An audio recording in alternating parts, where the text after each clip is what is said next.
start, and then All we'll just right. get straight into the questions. So thank you for doing this. You bet. If you don't mind just telling us your first name before we get started. Sure. I'm Mateo Luis. Awesome. And then can you see my? Yeah, I can see you. Yeah. So we'll just get straight into the questions. If you don't mind just sharing with us a little bit about your childhood. All right. So I'm the eldest of four of deaf people who came from Cuba. So I'm the first generation born here in the United States. So my first language is American Sign Language. My second language, my first spoken language is Spanish, and English is my third language. We grew up in Arvada. The reason why we ended up in Colorado as Cubans is because my dad's a geologist. And my grandfather, his father, went to the School of Mines. So in Cuba, they had, we come from a long line of mining engineers and geologists and oil draftsmen and that kind of thing. You don't have that kind of work in Miami. So we ended up here when I was 3 months old, here in Colorado. We were like the brown people in Arvada. And if you know anything about Colorado history, Arvada actually was the epicenter of the Ku Klux Klan historically, which is fascinating when I look back and think about different things, right? But yeah, my grandparents, they took care of making sure that we were housed. But yeah, we grew up in this mainly white middle class area in Arvada. But because my parents were deaf, there was this constant like being watched all the time, being targeted all the time. But my siblings and I were tight. We're very close. Um, and my parents did the very best that they could. Being coming from Cuba and not having access to language outside of speaking Spanish orally, we know now with research that there's a window of time where you can develop language, and that impacts your ability to be educated. It impacts so many different things, and so Papi, he lost his hearing when he was 4 or 5 because of spinal meningitis. So he was what we would refer to as postlingual. He had developed language, whereas mommy, she was born deaf. They didn't even recognize that she was deaf until she was, I want to say, like 9 months to a year. So there was definitely those gaps. And then they started they both actually ended up going to the same school in Havana, for the school for the deaf, the oral school for the deaf. And then mommy was 5 and papi was almost in 6th grade. And then Castro closed the school for the deaf. And so mommy really didn't have any education outside of what they taught her, when Castro took over, until they came to the U.S.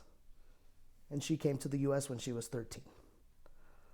So that, I don't know. I'm like, I could go on and on about that. Dr. Lilly was right. This is one question could be a whole hour. It was good Being a though. kid growing up, what were your dreams? Honestly, like my biggest dream, I wanted to study at Juilliard so bad. In my family, on my mommy's side, we have musicians, actors, actresses, performers.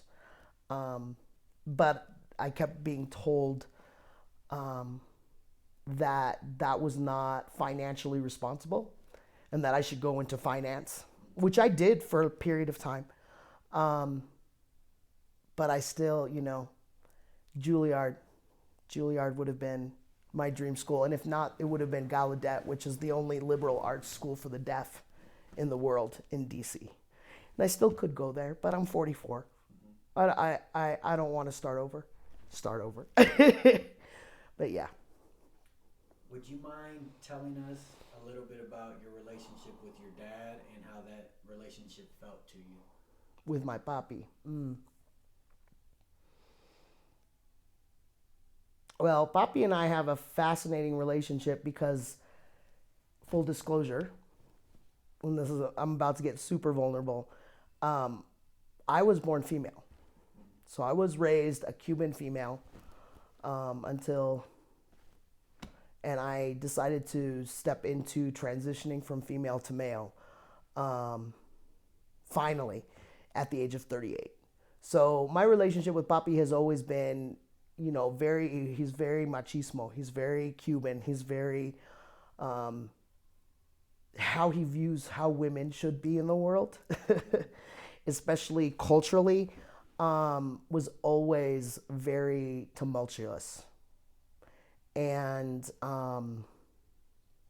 when I came out at 19 just as being bi or lesbian, because he found a magazine, and so, and he was he still is, he's a promise keeper, deacon in the church, very active. Both he and mommy were, and so that caused so much strife.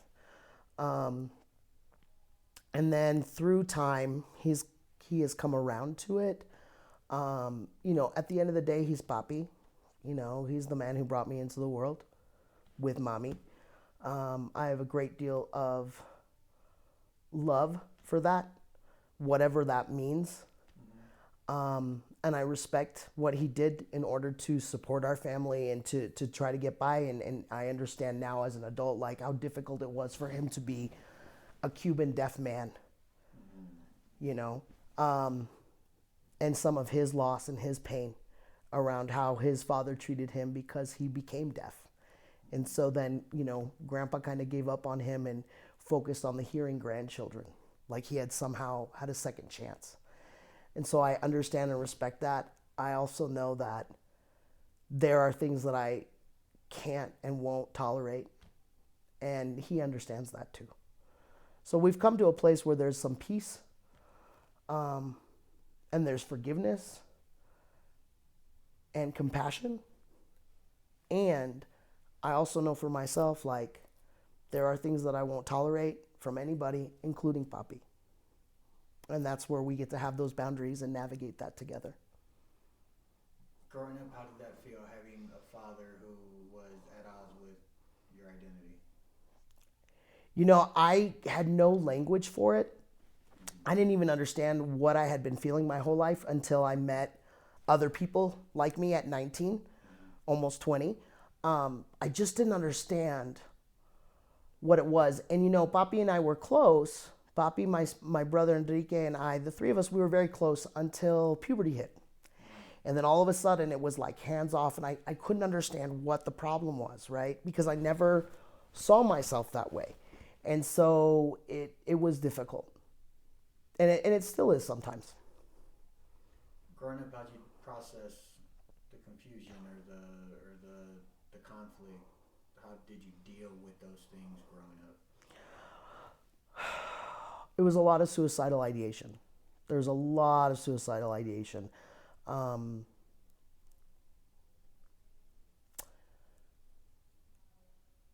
then when I left home, I really fell into drinking. When you're a street kid, you do what you have to do. And so there were just, there's a lot of different unhealthy, what we would categorize as unhealthy coping mechanisms, right? And just also recognizing, like, those were those survival skills. We go into that amygdala, we go into that primal, like, survival mode, and you do what you have to do. When you're an adult, when you work through those things, I have understood that I have choices now. I didn't see them as choices back then. It was difficult. There was I did a lot of self-harm. I have a lot of scars, and some of my tattoos cover them up to kind of reclaim those parts of my body and that pain. But yeah, the suicidal ideation was horrendous. And just asking God, because we were at church every Sunday, just asking God, like, why would you do this? Why would you do this to your child? Why would this happen? What did I do? And then when the church was very clear, like, you can either be gay and leave the church, or you can be celibate and totally suppress it, go through the basically, they train the gay away, they pray the gay away or whatever. And I sat there and I was like, and that's when I realized I had choices. That's when I realized I could shift my narrative. Because I thought, you have taught me my whole life that we are all created in God's image, that God doesn't make any mistakes. And you have taught us to always tell the truth. So here I am telling you the truth. This is who it is. This is who I am. And now you're telling me to deny it? Now you're telling me that I'm no longer part of the flock? That I no longer deserve to be here? And so for me, I had to walk away. And I chose me. And that was the first time I chose me. And it sent me on this beautiful healing path. You know, it'll be 26 years this December that I have consciously and intentionally sought the divine, sought God, sought whatever, that power greater than me that has kept me alive in so many different ways. You know, because at the end of the day, that peace, that divine is here, and it doesn't matter which path you get to them. You know, at the end of the day, there is something bigger than me. And for me now, currently, I'm very connected to Cuban traditions in terms of ancestor worship. I pray every morning to mommy, and I pray every night to mommy and my abuelos and my abuelas, and those people who brought forth the opportunity for me to be alive. It's 144,000 ancestors for me to be right here, for you to be right there. Imagine what each one of those people endured for us to be standing on this earth right now. And when you think about that, there is something bigger than us. There is a purpose. There is opportunity. It's just, for me, I had to realize and recognize that my life was a gift. Because I've attempted several times. When my mommy died 4 years ago, I had a full-blown psychotic nervous breakdown. I went into the hospital, and all I could hear was her, in the psychotic break, all I could hear was her telling me, come join me, Baba. It's okay, you don't have to do this anymore. And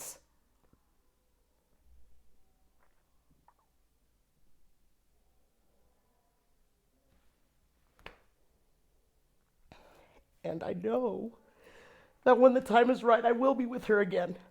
Until then, my purpose on this earth is to maintain and contribute to her legacy and what she endured in order for me to be here, for my siblings to be here, for her grandchildren to have a different life. But that requires my being proactive and being intentional about what I do today. Hi. Yep. What helped you get out of that psychotic break? Well, thank God I'm a mental health first aid responder. I do a lot of trauma-informed work. I was an instructor at some point.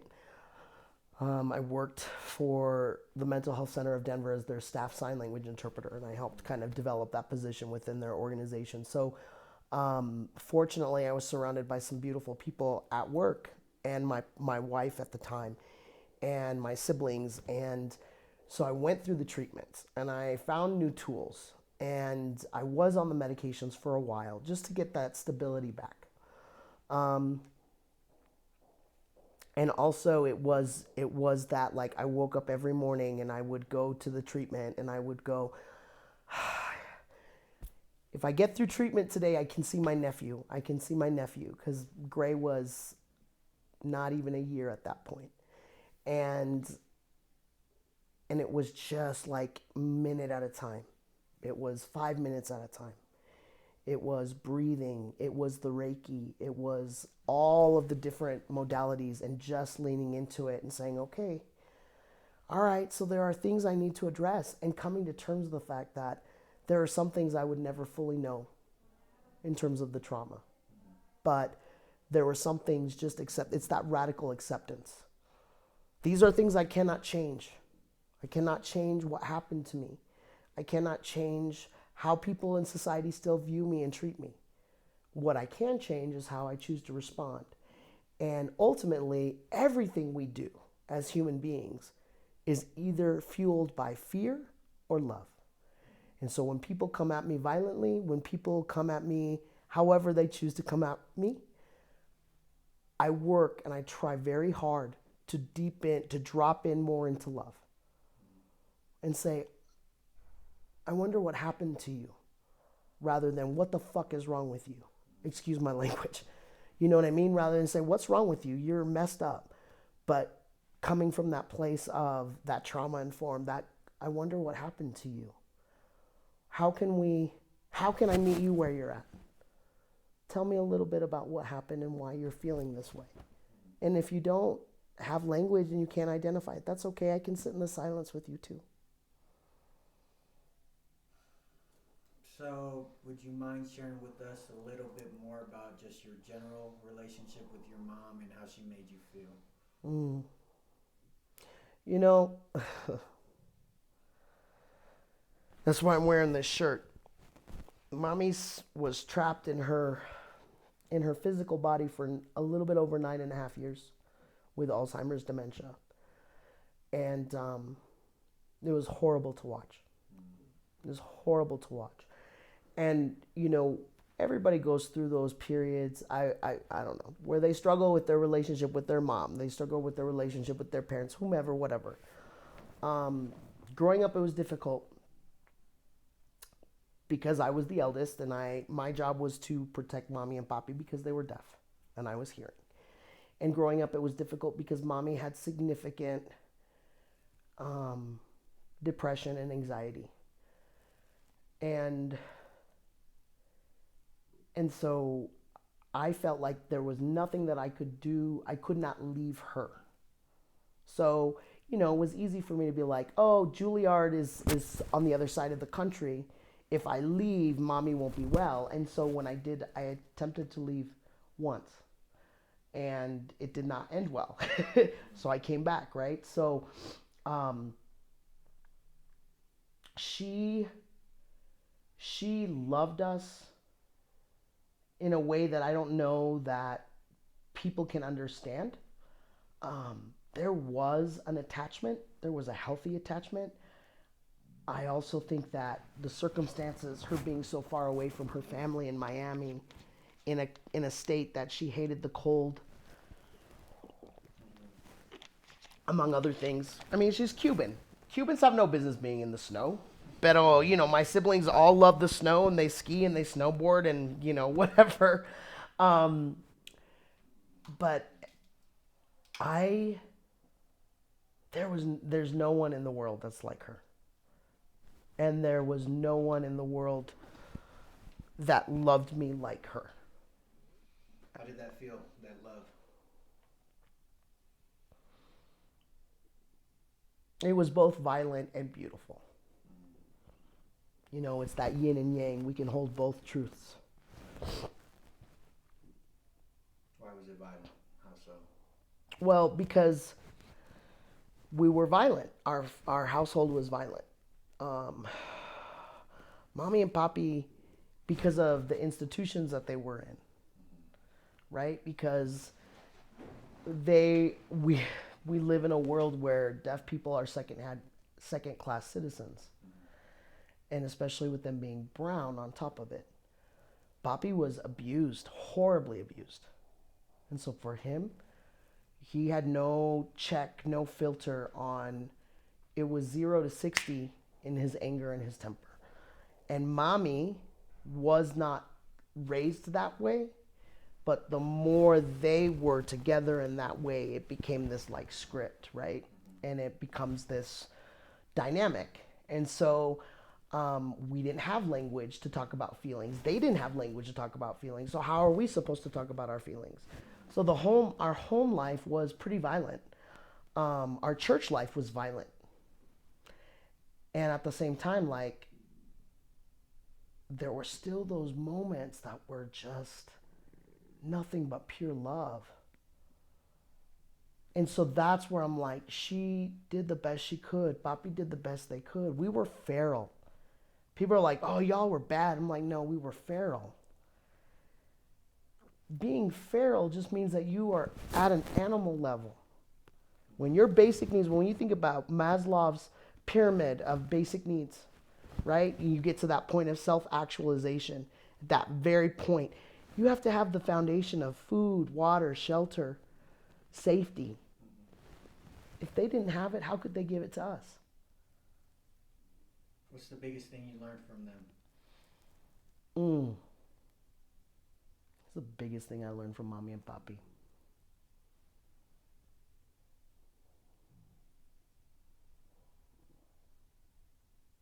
You know, in spite of everything, they both gave me an incredible work ethic. Like there have been many times in my life where I've had 6 or 7 side hustles. Shoot, I have my own business, plus I do contract work, plus, you know, I'm always moving. My work ethic, pride in who and where I came from. It's not perfect, but I'll tell you what, I have integrity and I have authenticity and I have dignity because that's what they taught me. The world would spit on them and they would smile and just keep moving. You know, Papi took a job that was beyond his qualifications because he knew he had to take care of the family. You know, he was never too good for certain things. Neither was mommy. And so for me, I'm not too good for anything.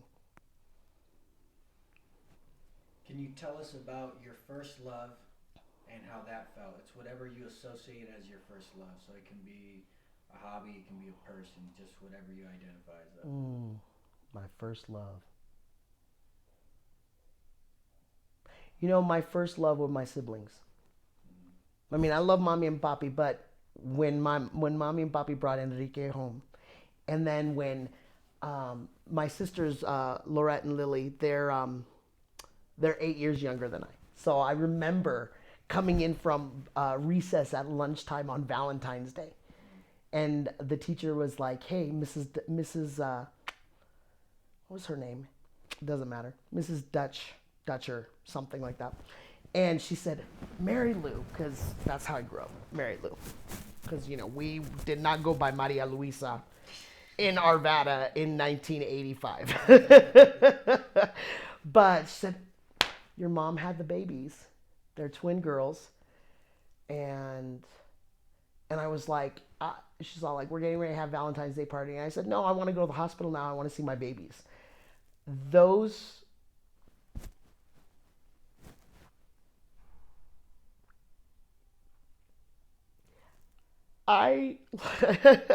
God, yeah. I always say I'm the designated weeper in any situation. I will cry for you. I will cry for everybody. That's something they never broke in me. The world never broke in me the ability for me to express and weep. Christ wept. You know, he was human too. I'm not saying I'm Christ. I'm just saying, like, when you think about the teachers, they wept. They showed emotions. Anyway, but in my siblings, the 3 of them, I learned that unconditional love, and that ability. I would kill somebody for them. And I never understood that. And I understand I'm not a parent.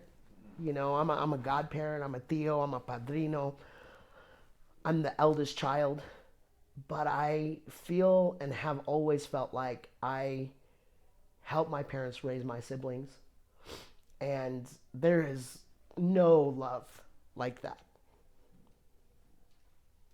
Can you tell us about your first loss or heartbreak? Am I moving? Oh. ¿Qué fue? Yes. Oh, there it is. Okay, sorry about that. I'm just moving around. We'll adjust it. All right. All right. Is that better? We want you to be able to move around. Oh, okay. So we'll just put it right. Perfect. Yeah, so then we won't worry about it. All right. Cool. Boom. Thank you, sir. All right. All right. Good. Okay, so the next question. Yeah. You know, your first loss or heartbreak and what you associate as that. Okay, so whatever I associate it as. Um,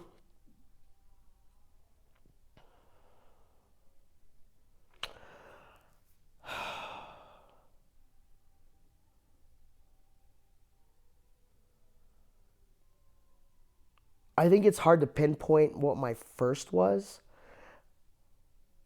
but I think the most significant loss besides mommy's death,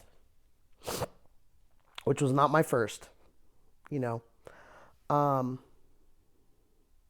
was the loss of self. And the loss of self has come has been an ongoing theme for me my entire life.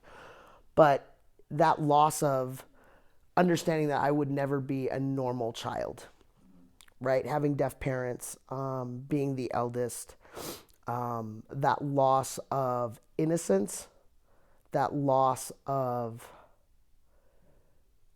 just being able to play. You know, my whole life everybody accuses me, you don't play enough. You're right, I don't. I take life very seriously. Which is great when you need somebody serious to come in and take control of a situation. It's not great when it comes to other things. But I think it's the loss of self, and it's the loss of it was coming to terms with I would never be what everybody wanted or expected me to be. And so that journey of coming back to what I call is back to mine or back to home for me.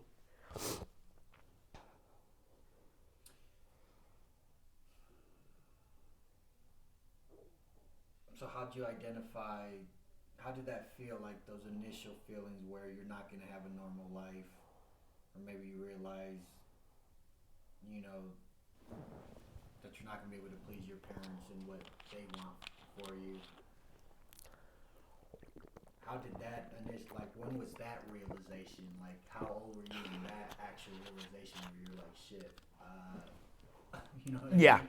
Yeah. Well, I mean, as soon as I was old enough to hear what society would say about my parents, because that's the thing. We had, you know, in our little nucleus in our home, we didn't say those things to ourselves. But then we would go out in public and people would say horrible things about these deaf and dumb people, these deaf mutes. And I just want to be like, my papi's 9 credits short of a master's degree. What do you have? What's your education? You know, like, I wanted to be that asshole. And there were times that I would be. Mommy and I would be walking in the mall and these, you know, mean girls would be walking behind us talking, saying all kinds of stuff. And I would look at mommy and I say, are you ready? Mommy would be like, please. And I'd be like, okay. And she's like, go. And I'd turn around and be like, I can fucking hear you. What's your problem? And my mom would just kind of laugh and they'd be like, oh. And, you know, again, feral, very feral. Not necessarily the best way to deal with things, but also just recognizing, like, do you understand what you're saying? Like, you're making so many assumptions. So I think that for me, so I always speak up. I speak up when my voice shakes. I speak up when I'm weeping. I tell the truth. You don't have to like the truth, but here's my part of the truth. We're both looking at the same elephant. You're looking at the tail, I'm looking at the trunk. It's still the same truth. But you got to respect that this is how I view it. And I'll respect that that's how you view it, if that makes sense. Who first taught you love and how? Who first taught me love and how? It was mommy. It was mommy. And then watching myself grow into a love for my siblings. You know, she always gave the best hugs. They're the best hugs. And, you know, you can talk to other people who have deaf parents, and there's so much physical touch in the deaf community. So when we greet each other, it is like we will hug, we will hold, we will rock, we will just like deaf people do. And there's just something, it would melt everything. You know, mommy taught me love because mommy really pushed education for all of us because she didn't have a lot of education. So, Wednesday nights, spelling test is on Thursday morning. Wednesday nights, mommy would sit on the couch with the list of words, and mommy would act out what the word was. And I'd have to be like, okay, that word. She would be like, and I'm like, okay, what's on the word list? Oh, it's lawnmower. Okay, LAWNM. And she'd be like, your M is sloppy. Get better. And I'd be like, okay, MOWER. And she said, right, good. And so we would do that on a constant. If your parent doesn't love you, that they're not going to care about your education. You know what I mean? And so it is that conflict, right? It was so violent, yet at the same time, like the things that she would do, like she knew that none of us liked raisins, so she didn't put raisins in the picadillo, even though abuela was like, this is not picadillo without the raisins. And mommy would be like, the kids don't like it. She goes, so what? And she goes, they're my babies. I'm not going to put the raisins in. She did little things like that. Yeah. What's love to you now versus to what it was compared to when you were younger? How do those contrasts? I was raised to believe that love meant sacrifice everything. Especially when you're raised in a society as a female, females are taught like your needs are at the bottom of the list, right? Now, stepping into who I am, that self-love, and there's a reason why they tell you to put the oxygen mask on yourself first before you put it on your child or the parent or whoever that's sitting next to you. I have to take care of me first. And it's a paradox. We have to be selfish to be selfless. And so for me, love now is when I take the time to love myself and be present with myself and authentic, I truly can embody love and love others. What's a good day look like for you? What's a good day look like for me?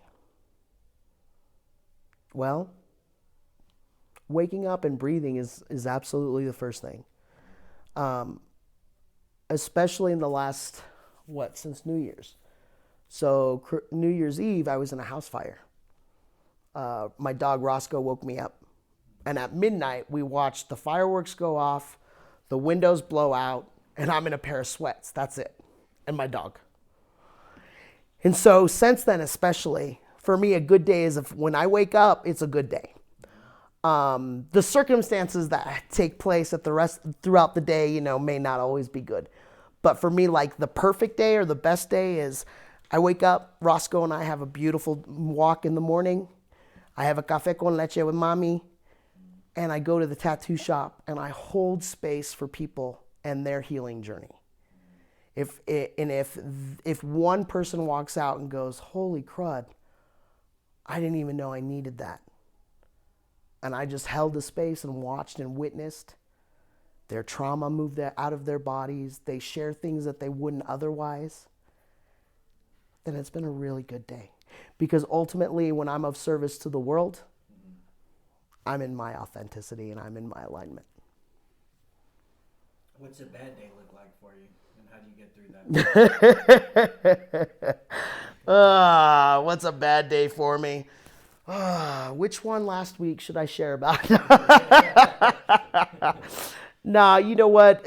A bad day for me anymore are days that I let external factors get the best of me.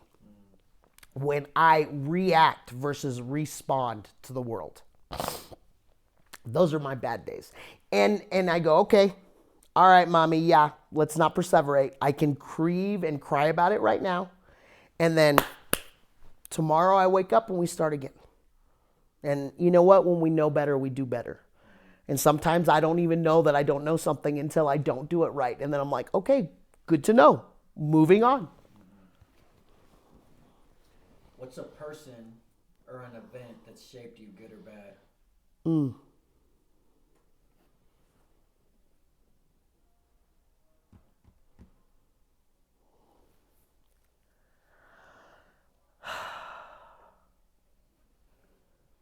As painful as it was to go through my divorce, my ex-wife shaped me and contributed to my life in a way that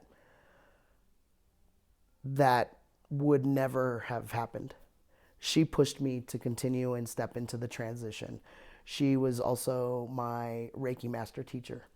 So she brought to me tools and skills that I was afraid to access. And I know for me in my healing journey and process, I had never planned on getting married. And all of a sudden, there was this person who I was like, all right, let's just see. My mommy said, don't let her get away. And I said, okay. And that was before the Alzheimer's took over. And we went through a beautiful period of time. And I do believe there is a season for everything. And the more in authentic alignment I became, and the more in authentic alignment she came to realize that it was no longer with me. And so we got divorced 6 months after mommy died. So both she and my mother had April 11th birthdays. So I lost both my 4/11 birthday women within a period of 6 months. And it was devastating. And I have nothing but love and reverence for her as my teacher, for her as the person who truly did see who I was and who I could be, and really pushed me to do that. You know, I wish her well. I love her, and I respect her. And I hope that she gets everything she deserves because she was a very powerful influence in my life. What's inspired you? I think anytime somebody does the next right thing for them is inspiring. You know, how my sisters managed to get through life, and you know, my sisters, both of them, work in service careers. So Dr. Lily is a therapist, and Lorette works for law enforcement in criminal justice system. And it's so fascinating because they both have it looks so different, right? The framework, the system looks different, but how each one of them contributes to the world is so powerful. It's so beautiful. It's so affirming. And I know we live in a world where it doesn't seem like either could be married to the other or anything like that. You know, everything is controversial. But yeah, I look at my siblings, you know, and I think about Enrique and how he raised his boys. You know, his boys are not the same line of machismo that we came from. And they're good boys. They're good men. But they're also very firm. They have ethics. They have work ethics.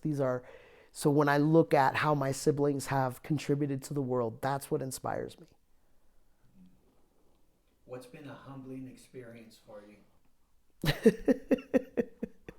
Besides, every time that spiritual 2x4 comes for me is humbling. When mommy died, being in a inpatient treatment program, getting divorced, losing everything in a fire, coming back from India in a pandemic, transitioning openly, having people watch my journey, having people come for me and tell me I don't deserve to be here. All of these things are humbling. And I tell people all the time, I love being wrong. I love being wrong. I love being wrong because it allows me to stay humble. But it also reminds me that I'm not God. I'm human, and I'm subject to making mistakes on a regular basis. And those mistakes teach me much more than my successes. And I actually really appreciate the success because I know what I had to work through and walk through to get there. So this next question, if you can go in your mind and think, this life event can be mental, physical, or spiritual. Can you tell me about a time in your life that you can relate with the word war?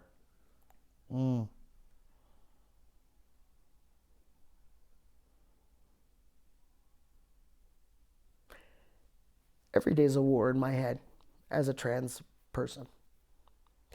And not so much now as it was before I started the medical transition piece, because that was a war, because that comes at a cost. to go through the surgeries, to go through the hormones, to go through a second puberty again. That constant war, and then seeing the victims of that war, including my ex-wife, including my relationships, my friendships, my work, my colleagues, how people in the world respond to me now presenting more as a white male versus a brown female. Those things every day is a war. And at the same time, like, I don't know anything but that, right? Because that's been my whole framework. Is a choice. Is the choice today to just say F it and just blow up my life? Or is the choice to just dig in and say, okay, what am I learning from this? What's the next step? Is it to lie to myself? Because that's the thing, not transitioning was the lie to me. It wasn't even the lie to the people in the world. It was the lie to myself that I could tolerate and just be okay not being fully who I am. So every day that I show up, there is that little hint left still. Could you describe when you first knew that you were a man? I know my first memory of knowing that I was not supposed to be a girl was we were getting ready for Mass and we were in Miami. I was 5 and Enrique got to wear shorts and a nice shirt. And I had to put this dress on. And it was a fight. It was a fight with abuela. It was a fight with mommy. Like, it was a fight. And I had to wear these damn Mary Janes. And, these black shiny shoes. And, ay, qué bonita está. You're so pretty. And I'm like, no. And the ribbons. And I was just so angry. Because I'm like, don't you see me? I see myself as Henry. Like, we're the same. But not ever being treated for that. Like that, right? And so that was my first clear-cut memory. And people are like, oh, you didn't know that young. People don't know that young. The research, you know. And people who are not trans or non-binary and don't fall in that umbrella, they don't think about their gender. They don't think about their sex. That's how I know. When you think that much about something, there's something to examine. So that's been... my first clear-cut memory is when I was 5. And you described it as being a war and saying, but that's all you know, right? Is that war peaceful now? How's that war now? It is much more peaceful now. And that's the thing. I love when people say, oh, but you're a healer. When people say that about people who are spiritual or warriors, that kind of thing. And I tell people all the time, I tell the folks in the tattoo shop, I tell my clients all the time, I tell my nephews all the time, in order to truly know peace, you have had to have truly known violence. Because the thing is if you don't have a framework of violence, you don't understand what it takes to get to that peace. And that's not to minimize other people's experiences or perspectives, but I know I have to work very hard to come to that peace, to be in that, okay, I am your vessel. What am I doing today? And so for me, yeah, it is much more peaceful.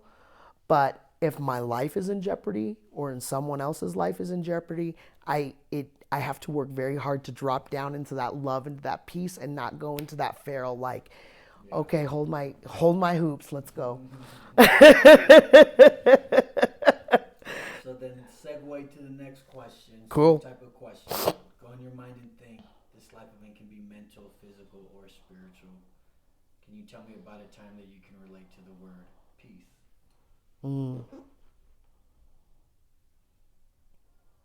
I'm at peace in this moment right now. Life is a series of moments strung in a row.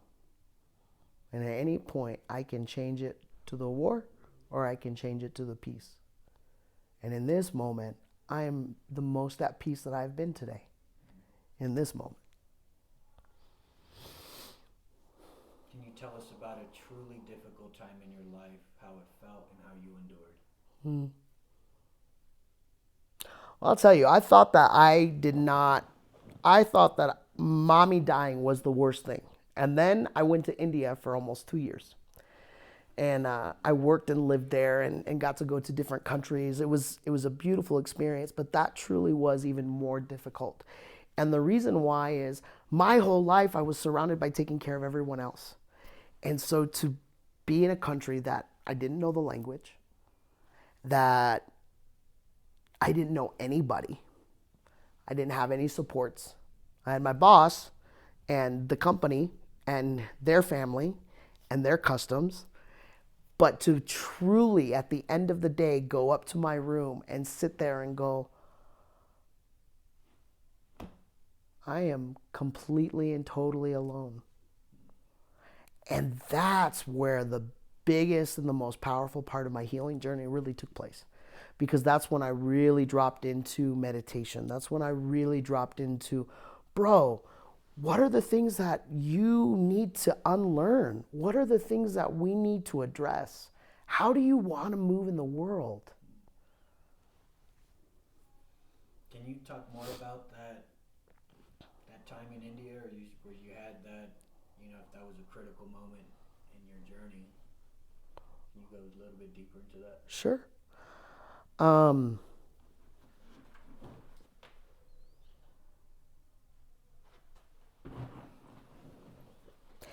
it was also really difficult because I knew that all of us, all of my siblings were suffering. We were all trying to come to terms and wrap our brains around mommy's death. And I did not understand why I was called to leave the country and be on exactly 11 and a half to 12 and a half hours time difference.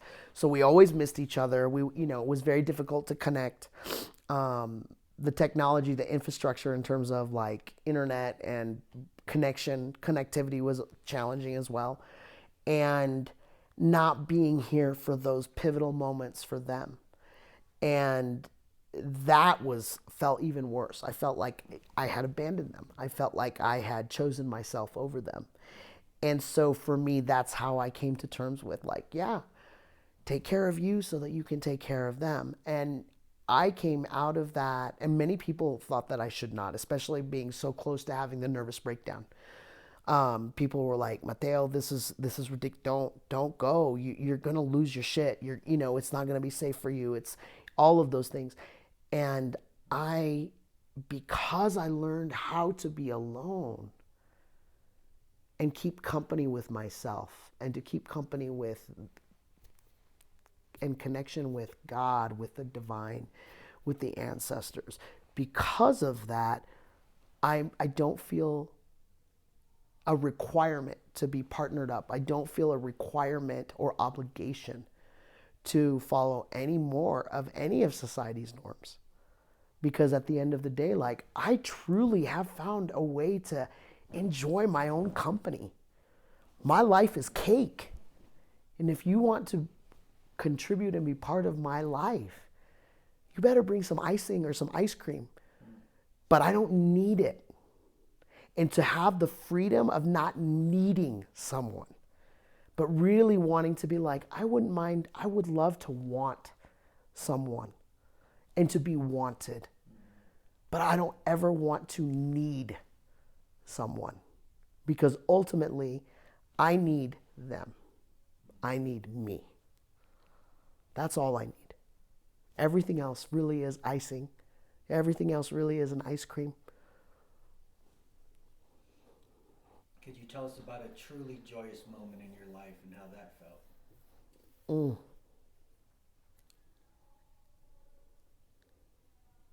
You know what? Every time, so I have one, two, the 4 births of my 4 nephews. Like, I can't even pick one over the other. Every time I had a nephew born.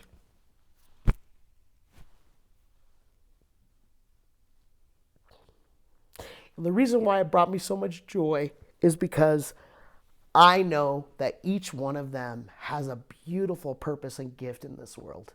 And how honored and how privileged am I that I get to watch it? That's the joy.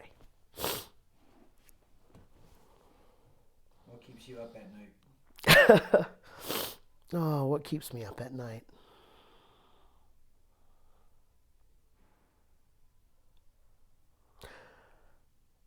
What keeps me up at night is praying that I have the opportunity to contribute to the world and a legacy and a healing and a change in the world that isn't about me, but is about the collective and how I can best serve.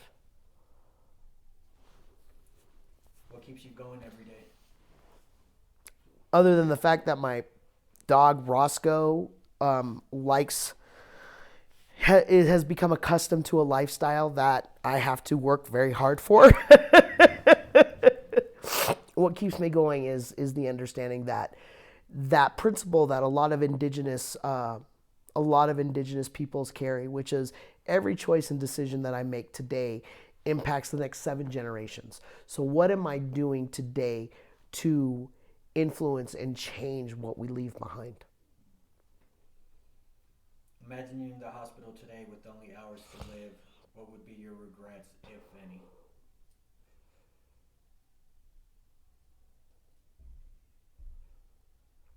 You know what? I don't know that would have any. You told me what your dreams were as a kid. What are your dreams now?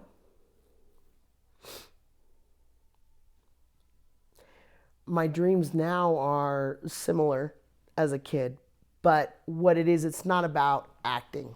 It's or entertainment, though entertainment is great. For me,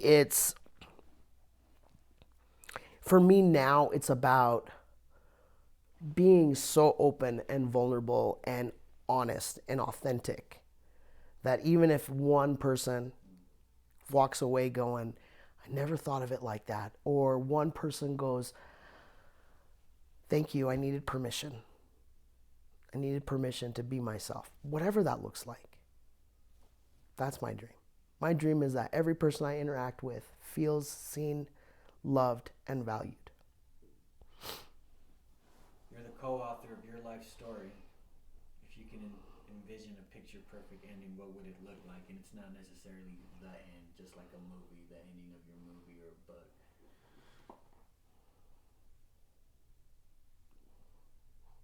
My name and my picture on an ancestor altar.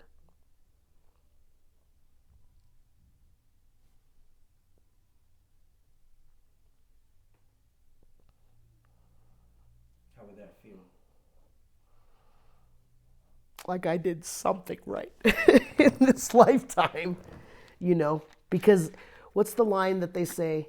You die twice. The first time is when they bury you. The second time is when the last person remembers or speaks your name, right? And so, like, I think about the movie Coco, right? And they were talking about that, like the character was going to disappear if they weren't on the ancestor altar. And so when I think about that, like, if my nephews keep me on an ancestor altar, or if they're sharing my story, if I've done something right that they share and they pass on to someone else, then I've done it right. That's it. Not bad, right?